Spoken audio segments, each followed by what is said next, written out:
అదరగొట్టే కారం రంగు రుచి ఆచి కారం పొడి. మరోపక్క కోట్ల విజయ్ భాస్కర్ రెడ్డి స్టేడియం దగ్గర అయితే కౌంటింగ్ ప్రక్రియ స్టార్ట్ అయిపోయిందని చెప్పాలి.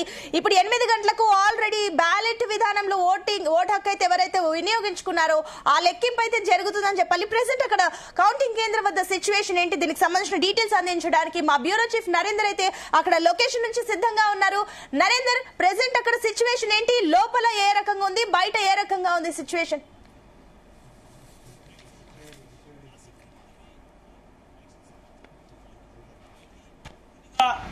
ఈవీఎం సంబంధించినటువంటిది స్టార్ట్ చేశారు. దీంట్లో ముందుగా అసలైనటువంటిది కాకుండా కేవలం మొన్న పోలైనటువంటి ఏదైతే ఉన్నాయో వాటి మాత్రమే ముందు లెక్కిస్తారు. దాని తర్వాత అసలైనటువంటి ఇప్పుడు లెక్కించే ప్రక్రియ స్టార్ట్ కాబోతుంది.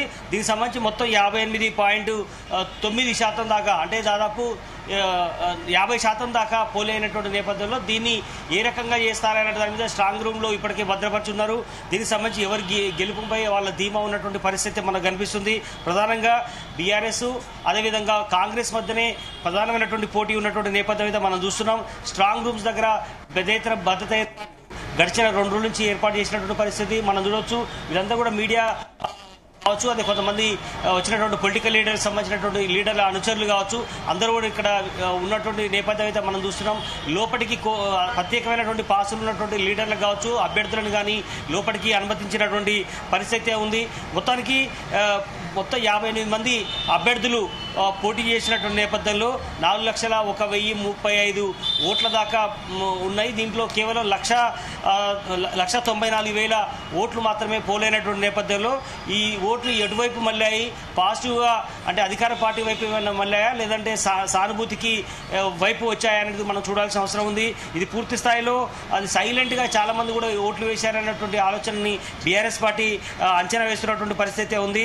మొత్తం 42 టేబుల్స్ని లోపల ఏర్పాటు చేశారు. త్వరితగతిన రిజల్ట్ అందించాలి అన్నటువంటి ఆలోచన, ఉత్కంఠకు తెర తీయాలి అన్నటువంటి ఆలోచనతో ఎలక్షన్ కమిషన్ ఎక్కువ టైం తీసుకోకుండా చూస్తుంది. 10 రౌండ్లు ఇక్కడ ఏర్పాటు చేయడం జరిగింది. మొత్తానికి మనం చూస్తున్నాం దీనికి సంబంధించినటువంటి ఈ 2-3 గంటల్లోనే ఈ వచ్చే అవకాశం అయితే కనిపిస్తుంది. పోలింగ్ సంబంధించినటువంటి దీంట్లో అన్ని రకాల ఎక్కడ కూడా చిన్న అవాంఛనీయ సంఘటన జరగకుండా పోలీసు భద్రతను ఏర్పాటు చేసినటువంటి పరిస్థితి మనకు కనిపిస్తుంది. అదే ఇది ఎంతవరకు అంటే ఎలాంటి సమస్యలు రాకుండా ఉండేందుకు భారీ పోలీసు భద్రతను ఏర్పాటు చేసే అవకాశం ఉంది. మనకు ఒకసారి వీడియో జర్నలిస్టు సాగరు ఇక్కడ చూపించే ప్రయత్నం చేస్తారు. ఇక్కడ భారీ పోలీసులు మోహరించారు. ప్రధానమైనటువంటి గేట్ అది. ఈ గేట్ దగ్గర ఎవరిని కూడా అనుమతించని పరిస్థితి అయితే మనకు కనిపిస్తుంది. ఇక్కడ ప్రత్యేకించి స్ట్రాంగ్ రూమ్ వద్ద 3 అంచెల భద్రత ఏర్పాటు చేశారు. ఈవీఎంల లోపల భద్రపరిచినటువంటి పరిస్థితి ఉంది. ఉప ఎన్నికల బరిలో మొత్తం 58 మంది అభ్యర్థులు భవితం తేలే అవకాశం ఉన్నటువంటి నేపథ్యంలో ఈ పోలైనటువంటి ఓట్లు 1,94,621 దాంట్లో ఎవరికి ఎన్ని ఓట్లు పడ్డాయి అనే దాని మీద డిపెండ్ అయ్యే అవకాశం అయితే కనిపిస్తుంది. ఎందుకంటే దాదాపు 75,000 నుంచి 80,000 పైగా ఎవరికైతే ఓట్లు వస్తాయో దాదాపు వాళ్ళు గెలిచినట్టుగా మనం అంచనాకు వచ్చే అవకాశం అయితే కనిపిస్తుంది. ఎందుకంటే పోలైందే 1,94,000 ఓట్లు కాబట్టి ఇది ఖచ్చితంగా 70,000-80,000 ఓట్లు ఒకరికే వస్తే మాత్రం అది ఖచ్చితంగా విన్ అయ్యే అవకాశం అయితే చాలా స్పష్టంగా కనిపిస్తుంది. 2-3 గంటల్లోనే మొత్తం ఫలితం తేలే అవకాశం ఉంది. ముందుగా పోస్టల్ బ్యాలెట్ ప్రక్రియ కాసేపటి క్రితమే ప్రారంభమైంది. ఆ రిజల్ట్ని ప్రకటించే అవకాశం అయితే కనిపిస్తుంది. దాని కేవలం 105 పోస్టల్ బ్యాలెట్లు ఓట్లు మాత్రమే ఉన్నాయి. వాటి కౌంటింగ్ ప్రక్రియ స్టార్ట్ అయింది. అది వెంటనే తెలుస్తాయి. ఎందుకంటే కేవలం 105 ఓట్లు మాత్రమే ఉన్నాయి. వాళ్ళలో వృద్ధులు కావచ్చు, వికలాంగులు కావచ్చు, కొద్ది మంది మాత్రమే టీచర్స్ డ్యూటీలో ఉన్నటువంటి వాళ్ళకు మాత్రమే ఇచ్చినటువంటి నేపథ్యంలో ఆ 105 ఓట్లను ప్రక్రియ ఆల్రెడీ స్టార్ట్ అయిపోయింది. అది త్వరలోనే కొన్ని నిమిషాల్లోనే ప్రకటించే అవకాశం అయితే కనిపిస్తుంది. మొత్తానికి మనం 11వ తేదీ నుంచి ఇప్పటిదాకా ఈ 2 రోజుల పాటు కట్టుదిట్టబడినటువంటి భద్రతా ఏర్పాట్లను ఈ కోట్ల విజయ్ భాస్కర్ రెడ్డి స్టేడియం దగ్గర ఏర్పాటు చేసినటువంటి ఉంది. మన పోలీసులు మనం చూస్తున్నాం ఎంట్రన్స్ దగ్గర స్పెషల్ పాస్ ఉన్నటువంటి వాళ్ళు మాత్రమే లోపలికి అనుమతిస్తున్నారు. లోపల ఒక సపరేట్గా ఒక స్క్రీన్ ఏర్పాటు చేశారు. ఆ స్క్రీన్లో రిజల్ట్ని ఎప్పటికప్పుడు అందించేందుకు ఎలక్షన్ కమిషన్ సంబంధించినటువంటి సిబ్బంది ప్రత్యేకంగా కౌంటర్ ఏర్పాటు చేశారు. అది యాజ్ ఈజ్గా ఎలక్షన్ కమిషన్ వెబ్సైట్లో కానీ అదే సమయంలో లోపల సపరేట్గా ఒక టీవీ మాధ్యమం ద్వారా కూడా చూపించడం కానీ చేస్తారు. అది ఎవరు కూడా ఇబ్బంది పడకుండా అన్నింటిలో ఏకకాలంలోనే డిస్ప్లే చేస్తామన్నటువంటి చెప్పినటువంటి నేపథ్యం కూడా ఉంది. కనుక ఎవరు ఆందోళన చెందాల్సిన అవసరం లేదు, ఎవరు కోట విజయభాస్కర్ దాకా స్టేడియం దాకా వచ్చి రిజల్ట్ కోసం వెయిట్ చేయాల్సిన అవసరం లేదు. నిమిషాల్లోనే మేము వెబ్సైట్ ద్వారా బయటకు అందిస్తామన్నటువంటి విషయం కూడా ఎవరు కూడా రూమర్స్ నమ్మవద్దు. ఖచ్చితంగా ఆ రిజల్ట్ని త్వరితగతిన మేము బయటికి చెప్తామన్నటువంటి ఎలక్షన్ కమిషన్ సంబంధించినటువంటి సిబ్బంది చెప్పినట్టు నేపథ్యం అయితే ఉంది.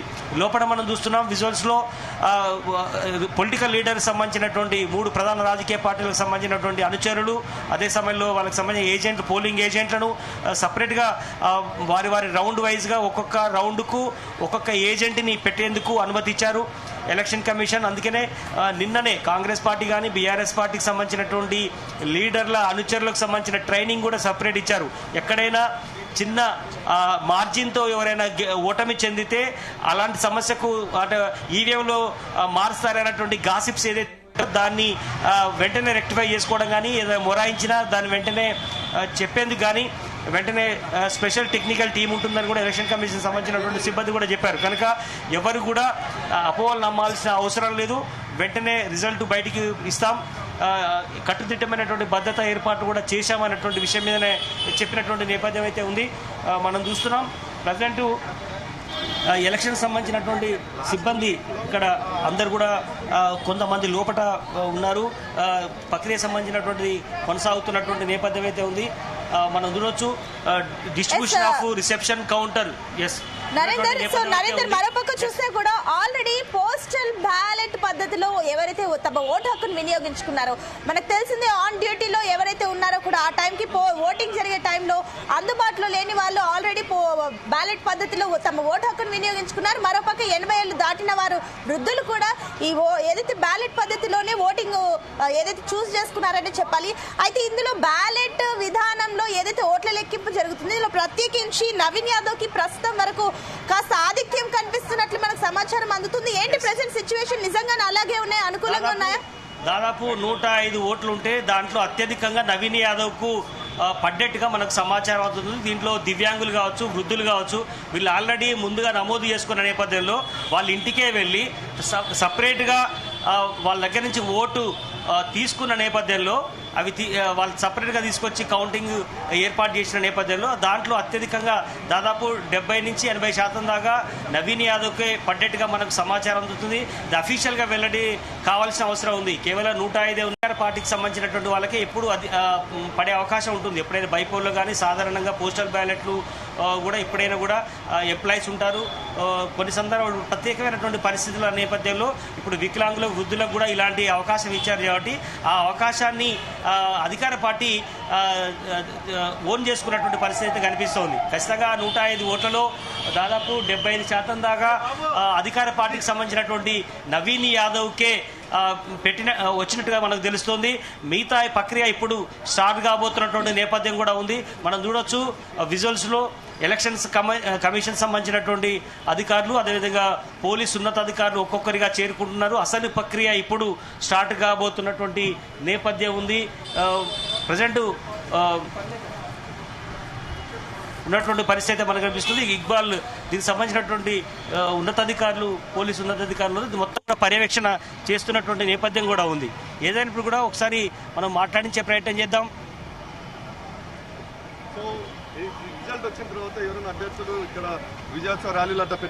అది model code of conduct is there till 16. So ఇది ఆరోది పరిధిలో ఉంది. Okay, and 144 is also there. Till that those things are there, we are not allowed. So present situation ఏ విధంగా ఉంది RCMP గా?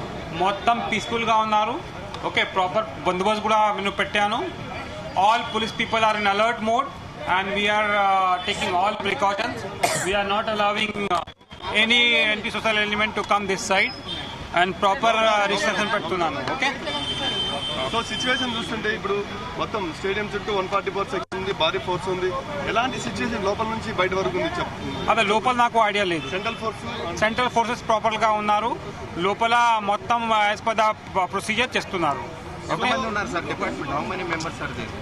Near about 15 platoons and near about 300 police personnel are there. Paramilitary? 15 platoon. Paramilitary is in a counter. Okay. Thank you. Right చూస్తున్నాం Iqbal police ఉన్నతాధికారి ఇప్పటికి చెప్పారు, ఎక్కడ కూడా చిన్న అవాంఛనీయ సంఘటన జరగకుండా కట్టుదిట్టమైనటువంటి భద్రతా ఏర్పాట్లు చేశామని, పారామిలిటరీ దళాలతో పాటు ప్రతి ఒక్కరు కూడా ఏర్పాటు చేశారు. చిన్న సంఘటన జరగకుండా ఇక్కడ 100 మీటర్ల లోపట ఎవరు కూడా ఉండకూడదు, షాప్స్ కూడా ఉండకూడదు అనే ఉద్దేశంతో అన్ని రకాల ఏర్పాటు చేశాం. అదే సమయంలో 144 సెక్షన్ కూడా నిర్వహించామన్నటువంటి విషయాన్ని అయితే చెప్పినటువంటి పరిస్థితి మనకు కనిపిస్తుంది. కౌంటింగ్ ప్రక్రియ స్టార్ట్ అయింది. దీంట్లో ఇంతకుముందు మనం చెప్పినట్టుగా పోస్టల్ బ్యాలెట్లో అత్యధికంగా 105 ఉంటే దాంట్లో అధికంగా నవీన్ యాదవ్కే ఎక్కువగా పోస్టల్ బ్యాలెట్ వచ్చినట్టుగా మనకు సమాచారం అందుతుంది. బట్ మిగతాయి కొంతమందికి ఇండిపెండెంట్లకు, అదేవిధంగా బీఆర్ఎస్కు కొన్ని ఓట్లు పడినట్టుగా మనకు తెలుస్తుంది. అసలు ప్రక్రియ ఇప్పుడు స్టార్ట్ కాబోతుంది. కౌంటింగ్ 8 గంటలు కంటే 8:30 నుంచి అసలు ప్రక్రియ స్టార్ట్ అవుతుంది. షేక్పేట్తో మొదలవు కాబోతుంది. షేక్పేట్లో ముందు డివిజన్ వారీగా లెక్క ఇస్తారు. దాని తర్వాత రేమత్ నగర్, యూసఫ్ గూడ, అదేవిధంగా ఇట్లా వరుసగా శ్రీనగర్ కాలనీ, బోరబండ, ఎర్రగడ్డ వరుసగా 7 డివిజన్ల వారీగా నిర్వహిస్తారు. అత్యధికంగా బోరబండలోనే పోలింగ్ పర్సంటేజ్ ఎక్కువ నమోదైన సందర్భం మనకు కనిపించింది. 55% దాకా నమోదైంది. అతి స్వల్పంగా శ్రీనగర్ కాలనీలో నమోదైనటువంటి పరిస్థితి మనం చూసాం. కనుక ఈ మొత్తం కూడా 49.9 అంటే 50% లోబడి మాత్రమే పోలింగ్ అయిన నేపథ్యంలో ఈ మొత్తం ప్రక్రియ ఎప్పుడు ఎంతలోగా కంప్లీట్ అయ్యే అవకాశం ఉందని మనం చూడాల్సిన అవసరం ఉంది.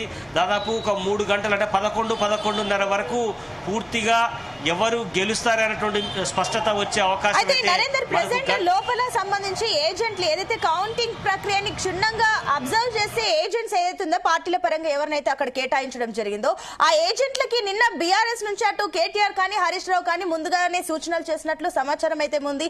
ఏంటి ఏజెంట్లకి ఎలాంటి సూచనలు చేశారు, అక్కడ ఏ రకంగా వ్యవహరించాలి, ఏమైనా తప్పిదాలకు సంబంధించి ఏ రకంగా వ్యవహరించాలన్న వాటికి సూచనలు చేస్తారా ఏంటి? ఆ ఏజెంట్స్ ఎంతమంది ఉన్నారు ఇప్పుడు ప్రెసెంట్ అక్కడ?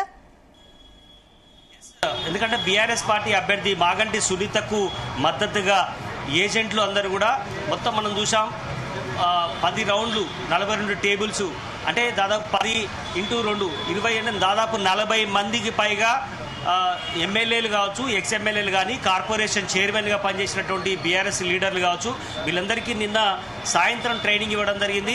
కేటీఆర్, హరీష్ రావు ఆధ్వర్యంలో వాళ్ళందరూ కూడా చిన్న అవాంఛనీయ సంఘటన లోపల జరిగినా లేదా గొడవ జరిగినా లేదంటే ఏమైనా ఈవీఎంలు మొరాయించాయని చెప్పేసి వంక చెప్పి వాటిని పక్కకు పెట్టినా లేదంటే ఏదైనా తక్కువ మార్జిన్లో ఏదైనా డివిజన్లో కనుక 1-2 తేడా ఓట్లు కనుక వస్తే దాన్ని మళ్ళా రీకౌంటింగ్ జరిపేలాగా తర్ఫీదు ఇచ్చినటువంటి పరిస్థితి. కొన్ని టెక్నికల్ సంబంధించినటువంటి సిబ్బందితో కూడా తెలంగాణ భవన్లో వాళ్ళకు తర్ఫీదు ఇచ్చారు. న్యాయ నిపుణులతో, లీగల్ టీంతో ప్రత్యేకించి ఏర్పాటు చేసినటువంటి పరిస్థితి కూడా మనం చూసినటువంటి పరిస్థితి కూడా చూసాం. వాళ్ళందరూ కూడా నిన్న దాని మీద ట్రైనింగ్ తీసుకున్న తర్వాతనే ఈరోజు ఎర్లీ మార్నింగ్ అందరూ కూడా 7 గంటలలోగా దీనికి డిస్ట్రిబ్యూషన్ అదేవిధంగా కౌంటింగ్ సంబంధించినటువంటి దీంట్లో లోపలికి వెళ్ళడం జరిగింది. వాళ్ళందరూ కూడా మాగంటి సునీత ఒకవైపు, అదేవిధంగా వాళ్ళకి మద్దతు ద్వారాగా దానికి సంబంధించినటువంటి కౌంటింగ్ ఏజెంట్లుగా అందరిని కూడా లోపలికి అనుమతించారు. వాళ్ళందరూ కూడా లోపల ప్రస్తుతం ఉన్నారు. ఈ ప్రక్రియ మొత్తం వచ్చే 2 గంటల్లోగా కంప్లీట్ అయ్యే అవకాశం అయితే కనిపిస్తుంది. పోలీసులు పూర్తిగా తనిఖీ నిర్వహిస్తున్నటువంటి పరిస్థితి ఉంది. లోపల కౌంటింగ్ సంబంధించినటువంటి అధికారులు కావచ్చు, పోలీసు ఉన్నతాధికారులు కానీ, సిబ్బంది కానీ, పొలిటికల్ లీడర్స్ ఏజెంట్ల వాళ్ళు కానీ, అభ్యర్థులు కానీ, ఇండిపెండెంట్గా పోటీ చేసినటువంటి వాళ్ళు కాదు, వాళ్ళందరికీ మాత్రం లోపలికి అనుమతి ఉంది. మిగతా సంబంధించినటువంటి వాళ్ళందరికీ మాత్రం బయటనే ఉండాల్సిన పరిస్థితి. మీడియా కూడా చాలా ఈగర్గా వెయిట్ చేస్తున్నటువంటి పరిస్థితి. మొదటి ఫలితం ఎవరిది రానుంది, ఏ డివిజన్లో ఎన్ని ఓట్లు రాబోతున్నాయి అన్నటువంటి దాని ఉత్కంఠతో అందరూ కూడా బయట నేషనల్ మీడియాతో పాటు రాష్ట్రానికి సంబంధించినటువంటి మీడియా అందరూ ప్రతినిధులు కూడా బయట వెయిట్ చేస్తున్నటువంటి పరిస్థితి కూడా ఉంది. బట్ చూస్తున్నాం మన లోపల అందరూ కూడా కౌంటింగ్ సంబంధించినటువంటి ప్రక్రియకు సంబంధించిన ఏర్పాట్లన్నీ చేసింది జిహెచ్ఎంసీ, ఎలక్షన్ కమిషన్, అన్ని డిపార్ట్మెంట్ల కోఆర్డినేషన్తో లోపల ఉన్నటువంటి ఎవరిని కూడా ఈ లోపల దాకా అనుమతిస్తారు. కానీ లోపల నుంచి అంత లోపల మాత్రం ఎవరికి అనుమతి లేదు. 3 అంతస్తుల భద్రత ఏర్పాటు చేశారు. లోపలికి ఐడి కార్డే కాదు, అక్కడ మనం చూపిస్తున్నటువంటి ప్లేస్ దాకా కూడా మీడియాకు అనుమతి లేదు. దాని తర్వాత పూర్తిగా ఏజెంట్లకు, పోటీ చేసిన అభ్యర్థులకు, పోలీస్ సిబ్బంది అనుమతి ఉన్నటువంటి వాళ్ళకి మాత్రమే లోపలికి ఉంది. ఈ మొత్తం 42 టేబుల్స్లో 10 రౌండ్లలో ఈ ఎన్నిక స్టార్ట్ కాబోతుంది. మరికొన్ని నిమిషాల్లోనే అసలు ప్రక్రియ స్టార్ట్ కాబోతుంది. ఇప్పుడు పోస్టల్ బ్యాట్లో మాత్రం దాదాపు 105 ఓట్లుంటే అత్యధికంగా నవీన్ యాదవ్కు పడ్డట్టుగా మనకు సమాచారం అందుతుంది. ఏదైనప్పుడు కూడా ఉత్కంఠతో ఎదురు చూస్తున్నటువంటి జూబ్లీహిల్స్ బైపోల్కు సంబంధించినటువంటి రిజల్ట్ మరికొన్ని గంటల్లోనే వచ్చే అవకాశం ఉంది. 2 తెలుగు రాష్ట్రాల ప్రజలందరూ కూడా ఎంతో ఉత్కంఠ ఎదురు చూస్తున్నారు. ఎందుకంటే జూబ్లీహిల్స్ ఉప ఎన్నిక అనేది అందరూ కూడా, ఎందుకంటే ఇక్కడ అన్ని రకాల నుండి అన్ని కులాలకు సంబంధించినటువంటి ఓట్లు ఉన్నాయి, వలసలు వాళ్ళు ఉన్నారు. అదేవిధంగా అతి స్వల్పంగా నమోదైనటువంటి నియోజకవర్గం కూడా ఇది సిటీ మధ్యలో ఉంది. కనుక ఈ ఓటర్లు ఎటువైపు మళ్ళారు అనేది చాలా ఉత్కంఠగా ఉన్నటువంటి పరిస్థితి ఉంది. మాగంటి గోపీనాథ్ చనిపోయిన నేపథ్యంలో వాళ్ళ భార్య సునీత పోటీ చేస్తుంది. నవీన్ యాదవ్ ఇక్కడ లోకల్లో ఉన్నటువంటి వ్యక్తి, ఇదే మనం నిలబడినటువంటి కోట్ల విజయభాస్కర్ రెడ్డి స్టేడియం పక్కనే ఉన్నటువంటి యూసఫ్ కూడా డివిజన్ సంబంధించినటువంటి వ్యక్తి. ఆయన 3 పర్యాయాలు పోటీ చేశాడు, ఓడిపోయాడు. ఆయన కూడా సానుభూతి కోసం ప్రయత్నం చేస్తున్నటువంటి పరిస్థితి. లంకాల దీపాకర్ రెడ్డి కూడా గతంలో పోటీ చేశాడు. అదేవిధంగా మాగంటి సునీత మాత్రమే మొదటిసారి పోటీ చేస్తున్నటువంటి పరిస్థితి ఉంది. కనుక ఇప్పుడు వీళ్ళలో ఎవరికి అత్యధిక ఓట్లు రాబోతున్నాయి, ఎవరు గెలవబోతున్నారు అనేది చాలా ఉత్కంఠగా తెరకొట్టే కారం రంగు రుచి ఆచి కారం పొడి.